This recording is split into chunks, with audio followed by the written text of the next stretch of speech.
I mean, we've got battle ready guys who were going to get divorced and now they're in the best relationship they've ever had with their wife because they repaired themselves first.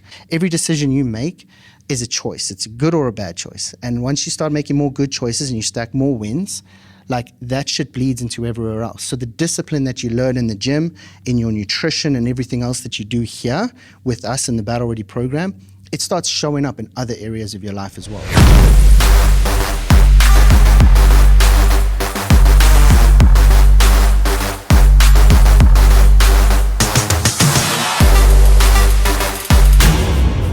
Yo, what's happening, guys? Welcome to the Battle Ready Show, where we link up your fitness and your personal development and put it under one umbrella.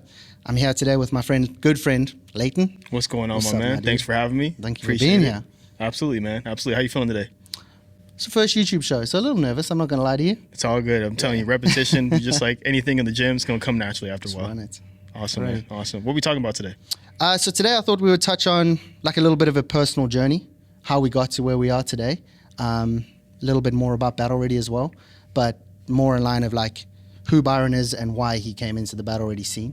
I thought that would be a good starting point anyway. 100%. So that's funny you say that because that's literally what I wanted to talk about, because even though I know you and we get closer just, as time goes on, I feel like I don't know a lot about you. I hear little things about this, and I'm not going to give it away. I want you to tell it. Sure. But I hear little bits and pieces of your story, and I think it's really interesting. I think people want to know. Like, first of all, you hear the accent. It's like, where's this dude from? A little mysterious. Yeah, exactly. Where did he come from? You know what I'm saying? So we want to dig deep on your story, man. So I want to learn a little bit more about your personal story, but also how does that relate to your fitness? Like, Sure. But basically, what have you went through, and how has it helped you become kind of this figure, in the fitness industry now? Okay. I mean, so initially I kind of got into the fitness space because I was a sports person. I got paid to play sport from a young age, which was pretty cool. What sport? Cricket. Okay. So I got paid to play cricket. It's a sport in South Africa. It's also played in like the UK and a lot of other countries. But long story short, started failing fitness tests because I was a fat kid. I was very talented, but I was very unfit and unhealthy. So started failing fitness tests, which meant that I couldn't play on the teams that I wanted to represent. So I kind of got forced into fitness. Kicking and screaming, didn't really enjoy the process initially, but then kind of got I guess you could say I got bitten by the bug a little bit because I liked the way that my body started responding. I liked the way I looked in the mirror. I liked the confidence that came with it. But then over and above that, like all of a sudden, when I started focusing on my fitness, my sport just went like from here to there. And it was like a completely different game. So I liked that. But then with that came a lot of arrogance. Fractured my back twice in 2 places. And What age was that? that was about 21, 22 years old. Holy smokes. So doctors, the first time I fractured it, the doctor's like, hey man, time out. You need about 6 to 8 weeks, rest, recover, fix yourself. I said, bro, you got 6 days. He kind of laughed me out the room. The following week, went back into the sports field and fractured it the other way. So now I've got this beautiful Y-shaped fracture at the base of my spine. Went back to the doctor because after the game, I was literally lying on the bench and the guys were like, yo, let's go. I was like, I can't move. I was like struggling, breathing and everything. And went to see the doc and he's like, yep, now you fractured it twice in 2 places. Good job. If you do that again, you probably won't walk. So I was like, shit. Okay. So now fitness all of a sudden became like this thing that I couldn't do, and I couldn't play sport either. And I had no money management skills. So all the money I earned, I just spent, and now we're up shit creek. So it was like, what now? Yeah, exactly. So I think I told you this a while back, got on Google and just searched like highest paying jobs in London. Yeah. And financial consulting came up. I was like, cool, I'm going to do that. And had no idea how to do it. So I did a little bit more research, reverse engineered the process, needed numerous degrees. I had no degrees. I had no money. So one part I forgot to tell you was that I had to work in a kill house for a while. Or what do you guys call it? I didn't know that. Abattoir. Yeah. Yeah, so I worked in an abattoir where I was killing birds, and I was very good at it. Like I was able to detach like life from death and just killed like a shit ton of birds because there was a mission at hand, right? So I was just mission focused and killed a fuck ton of birds, made a bunch of money, used that money to buy a plane ticket to come to the US to drive trucks for a little while. Yeah. Used that money to pay for my degree in full because I couldn't get a student loan. Slept in a car for a while, worked at a courier office. Wait, hold on. Slow down.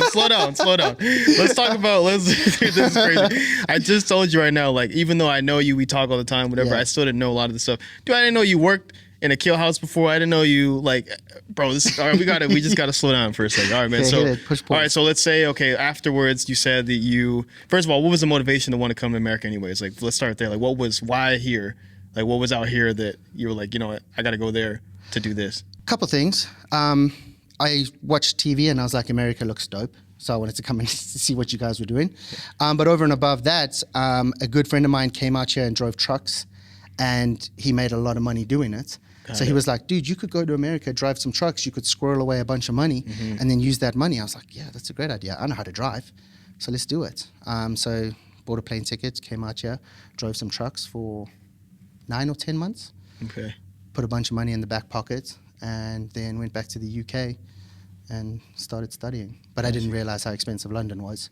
So very quickly was on the bones of my ass and being forced not to eat, sleeping in a car, all that good shit. So that happened after you came. Okay, all right, so that makes sense. After you came back, and this is when you were going to be a financial consultant, right? So this was part of the process to get there. Yeah, so I needed to get a bunch of money first, but I didn't have any skills other than sport. Right. So it's like, okay, well, what pays well where you don't really need a lot of skill? You're driving anyway, so you can drive. As long as you can pass a driving test, you can drive in America. Right. So it's like, okay, cool, let's do it. Yeah.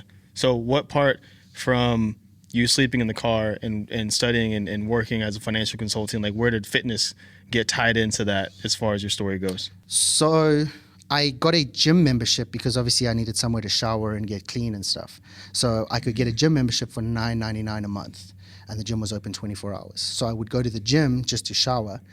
And then sometimes it was a nice place to nap as well because it was safe. Like you could just sleep in the locker room. Yeah. So I was like, okay, cool. But then it got to a point where I was like, dude, I'm already here.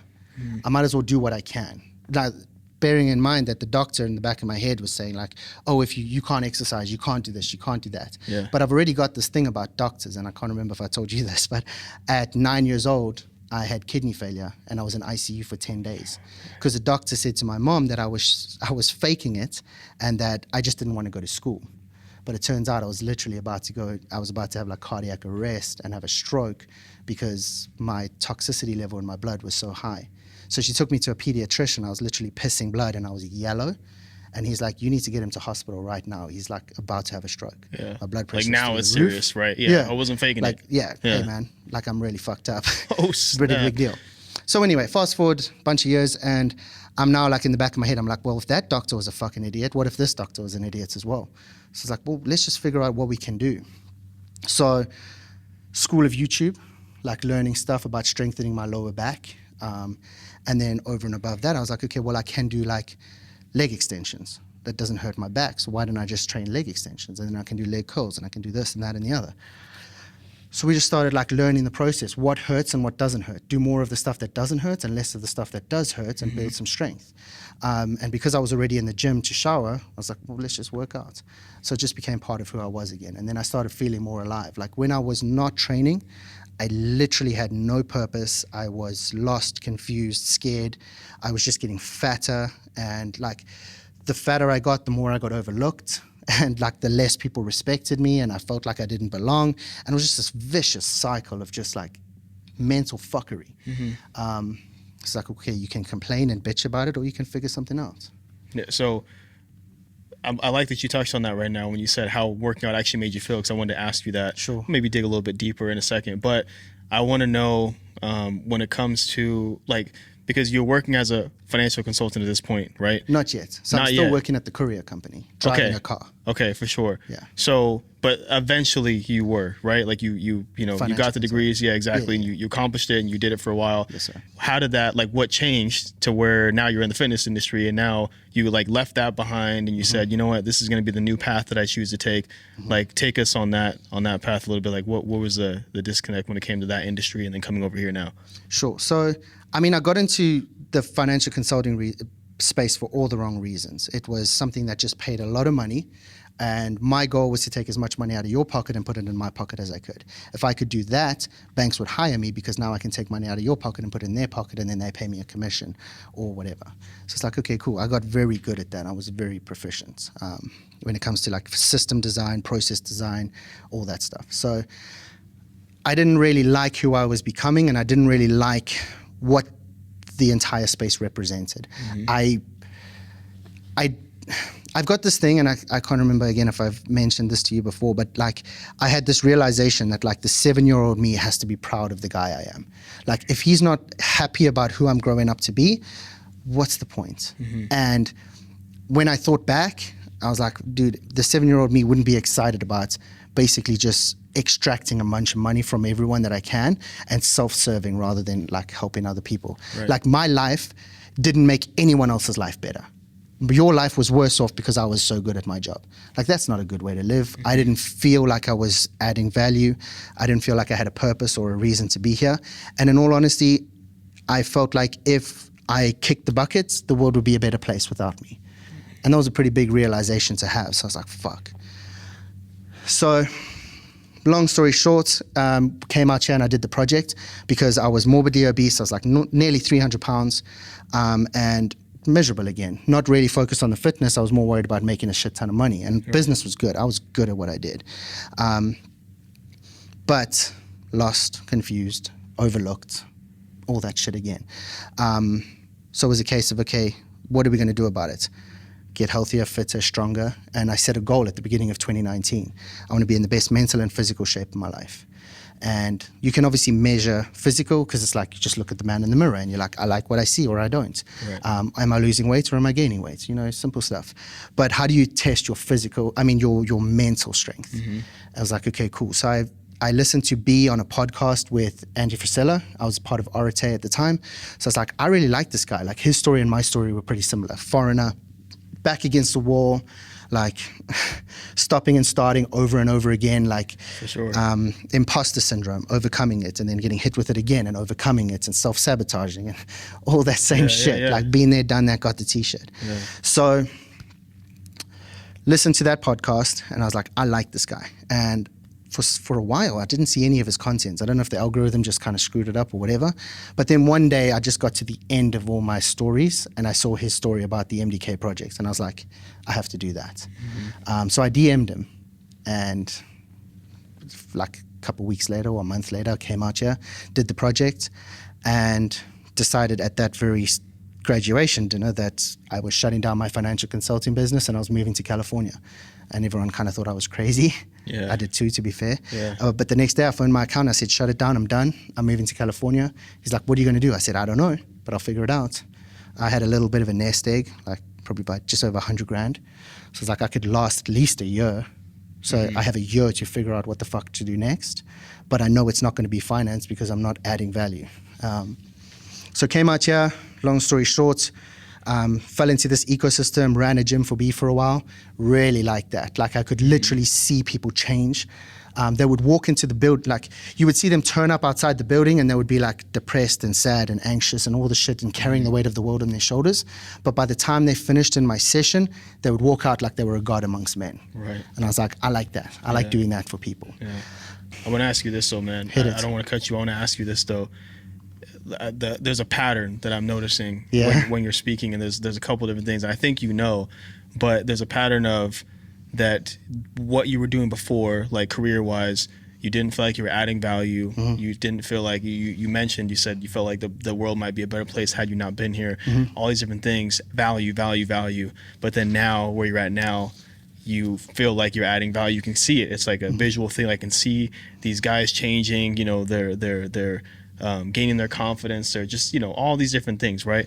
So I want to talk about that a little bit because that's a big thing for a lot of people, man. Like, men and women are alike. They obviously fitness is going to help them on different levels. But obviously we're talking specifically with men because that's usually, who you work with. So how important is that for a man to work out for those reasons? Like to, just to feel good about himself, to feel stronger, to be a better leader. Like, I almost want to ask you, does it feel like you helping these other people create, confidence and help them in that way? Does it feel like it's like healing yourself in a sense? 100%. Coming from the finance space, where I did a lot of like what I would call bad, being able to come into this space and have guys become better versions of themselves, better husbands, fathers, men in general. Like, I mean, we've got battle ready guys who were going to get divorced, and now they're in the best relationship they've ever had with their wife because they repaired themselves first. And like, everyone's so quick to look outward, like, oh, it's their fault, it's his fault, it's that person's fault. Bro, you are 100% in control of everything. Every decision you make is a choice. It's a good or a bad choice. And once you start making more good choices and you stack more wins, like that shit bleeds into everywhere else. So the discipline that you learn in the gym, in your nutrition and everything else that you do here with us in the Battle Ready program, it starts showing up in other areas of your life as well. And all of a sudden, you have more respect for yourself. I can't respect you if I can't respect myself. So the more I can respect me, the more I can respect you. And that's pretty much all we're doing here, is we're just getting men to recognize that they are their own problem, and that if they solve their problem, that everything around them becomes a whole lot better and a whole lot more interesting. And they actually wake up in the morning with a purpose and feel like they belong, and they stop getting overlooked. Because I think one of the biggest issues that most people run into is the fact that they don't feel respected, they don't feel like they belong, they don't feel like, similar to me, like I honestly thought that at one point, I was living in a penthouse suite in London, right? Nice place, and I would stand on the edge of the balcony and look down and be like, I could do a couple backflips and frog splash the floor and no one would give a fuck. Like my mom and dad would cry, my sister would probably cry. Who else would give a shit? Probably the people that I kept paying lunch for and the guys who I take out to dinner all the time, my friends. But like no one else would give a fuck. And in a week's time or 2 weeks' time, everyone goes back to normal. Yeah, my parents will still mourn me, but no one else would give a shit. The bank would replace me this quick. What's the point? Yeah. Versus now, I truly believe that like the impact that I've had on the guys' lives in Battle Ready and what we're doing here, if I died tomorrow, I'm pretty sure there would at least be 100 people who'd be like, holy fuck, that was a big loss. For sure. Like we liked the dude. For sure. It's a completely different ballgame now. Yeah. Like, I don't know if Bedros was the first person I heard say it, but he's the one that always comes to my mind when I think about it, when people say about, adding value is like the best part of the human experience, man. Just adding value to people and helping them and donating to charities and just, being a good person in that regards. Obviously having the nice things for yourself and your family is awesome. And you obviously want to provide for them as well. Sure. But man, it's everything that you're saying. It rings true when I think of that, because you're just trying to bring value, man. Trying to help people out, and this is what's helped you, and now you're paying it forward and helping them as well. So when it comes to Battle Ready specifically, when you're working with these guys, how much of a driving force of getting to see their transformation is actual motivation for you to keep doing this in the first place? It's all of it. Because there's a direct correlation between the amount of energy I invest in these guys and the results that they get. Like if I'm prepared to go above and beyond and not only like coach you through the process, but actually live the qualities that I'm telling you to live, and you see me do it every day. Like when I say to the guys, hey man, you got to be at the gym and do this, that, and the other, but then I'm not at the gym or they never see me there. It's like, well, he's sitting in his ivory tower just shouting demands down. That's not leadership. We know this. Like, it's easy to sit in the background and just be like, do this, do this, do this, do this. It's like, that's pussy shit. Like, actually being front and center and doing the work and showing them that, hey man, like we just had that photo shoot. I was 255 pounds because I was bulking, and then I went down to 220 for that photo shoot. And like the guys are like, holy fuck. Like if that's what he can do in 90 days, and it wasn't even 90 days to be fair, I decided about 75 days out to do it. Like in 75 days, if he can do that, what the fuck can I do? Even if they got half the results that I could get, that's still massive. That's better than 90% of the people who go to the gym every day. I go to the same gym every morning, I see the same fucking guys, and they do the same workout every day, and they've looked the same for the last 8 months. Yeah. Because they just tick a box. Oh, I went to the gym today. Tick. Being that guy. I was that guy while I was financial consulting. When I was 300 pounds, I worked out every day. Right. But that workout bought me the entitlement of eating like a fucking dick all afternoon. And I would eat all the cakes, all the pizza, all the ice cream. And then I'd go out and I'd get drunk as fuck. And then I'd eat more bad food. And it was just this perpetual cycle because I was escaping reality. I hated who I was. I hated who I was doing. and it was just, get me the fuck out of here. But I didn't have the balls to get out because it paid good. I was in a loveless relationship. Like all of the fucking things. It's like at some point you just got to say, I'm tired, man. I can't do this shit anymore. Yeah. So do you eat a bullet or do you do something? Right. Do something. Right. And I know from first-hand experience, being about already, that accountability is a huge aspect of it. And it kind of, what you said right now, it's just all I heard was accountability. It's accountability. Practice what you preach. Just because you're the coach, you're not going to slack and be like, well, I'm just going to point my finger, hey, do this. Hey, your form looks out, whatever. No, I'm doing it. I'm going to show you how to do it.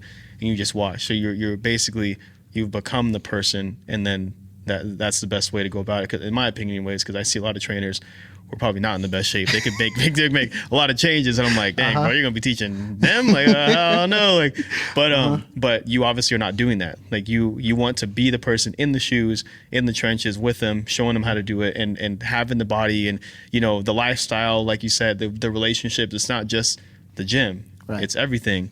It's your marriage, like your kids, like everything, man. I think that's a beautiful thing. And fitness, it's cool to hear your story and learn more about it. And that fitness kind of was the spark or the catalyst to help, better all these other different areas. And you're seeing with the guys too. Yeah. And I mean, also to be fair, like, a lot of it stemmed from childhood and being bullied and stuff like that. And you're like, I don't want to be that guy anymore either. So like now my motivation is slightly different in terms of, I want to be in the best shape of my life, but I also want to look like someone that you wouldn't want to fuck with. Hence the tattoos. Like, it's all a persona, like you're peacocking, right? So it's like, I want to be that guy that people look at and go, okay, like, I bet he doesn't get bullied. I want to be like him. Because that's exactly what I did. I just modeled someone who I was like, I bet he doesn't get bullied because he looks like he's a fucking tank. Right. I wouldn't fuck with him. Yeah. So I'm going to become like that guy because then no one will fuck with me. Yeah. It's all like trauma at the end of the day. I think you said that to me the other day as well. Well, dude, like, this is the thing, man. Trauma. Yeah, but the honesty, though, the people are not saying that. They're not admitting what you just admitted right now. I don't know if you don't think it's a big deal. It's a big deal, though, because the honesty is so real. Like, you're just... it maybe started off as a persona, but this is really who you are now. Like, it's not an act. Like, it's really who you are. You really live this life. You really go to the gym at like 2 a.m. or whenever you go. Every time I wake up, and man, whenever it is, bro, it's early because like I look at your stories and I'm up at like early, what I think, and then you posted the story like 6 hours ago. I'm like, dude, he's been like, so I'm like, yo, you're really doing it, man. And it's really cool to see, man. But I want to ask you, this is the last thing I want to ask you, because earlier you had said that you wanted to be a role model to your younger self at a certain point. So now, what you're doing now, like, where would you rate yourself as far as living the lifestyle that you want to live, like as far as goals wise?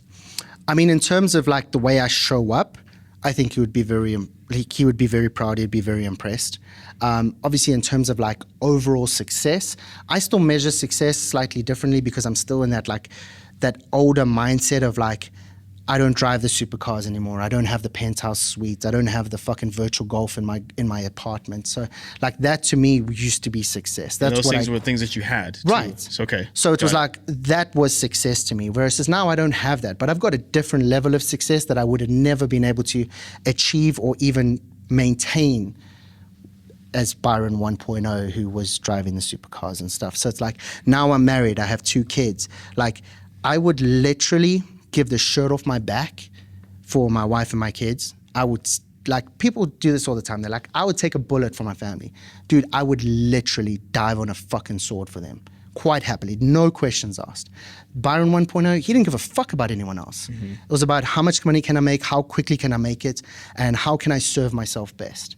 And that's why he was a miserable prick. Like, he wasn't enjoyable to be around because it was just, I'm going to take everything from all of you fuckers as much as I can because it was such a scarcity mindset thing. So in terms of like overall success, I would say I could definitely be on another level. But at the same time, in fairness, if I wanted a supercar, I could probably afford it. But I invest so much more into my family and my house and stuff now. So it's like, different now. Yeah.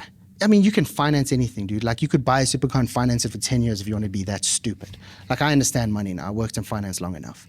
I measure success slightly differently. Like, if my wife is happy, my kids are happy, they have a roof over their head, they never struggle for fucking anything. Now, I I make my kids struggle on a daily basis, but it's controlled environment struggle. Not like where I had to literally fast 4 days a week because I couldn't afford to fucking eat. And I could only afford 5 meals a week. So it was like, okay, cool, I'm going to eat on a Monday and a Tuesday. What we're doing. And then we're figuring it out, right? Exactly. So like I create adversity for them versus adversity was just fucking jammed down my throat for so long. But it builds character. So I do the same thing. But yeah, I would say that 7-year-old me would be extremely proud and happy. Good, man, good. Well, I appreciate you having me on, man. And this was just as much of a treat for me as people watching to learn a little bit more about you, learn a little bit more about why you're so angry on IG. I'm like, dude, it's because you guys need to freaking take your fitness seriously, take your life seriously, your marriage seriously, all of that, man. And so I understand a little bit more about you, man, a little bit more and more. So yeah, we got to do a part 2 of this for sure one day. I agree. Yeah. And it's at the end of the day, it's like it's all excuses, which is what drives me so mad. Because at some point, if you actually decided what you wanted and you just hyper-focused in on that, the only person in your way is you.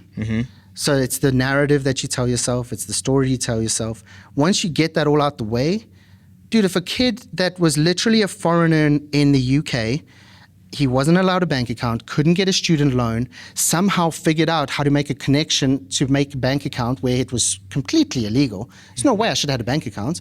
Somehow figured that shit out and then found a gym and managed to buy a car and got a degree and another degree and another degree. Like, shut the fuck up with your excuses, man, for real. Like, I can't. I'm like, fuck you.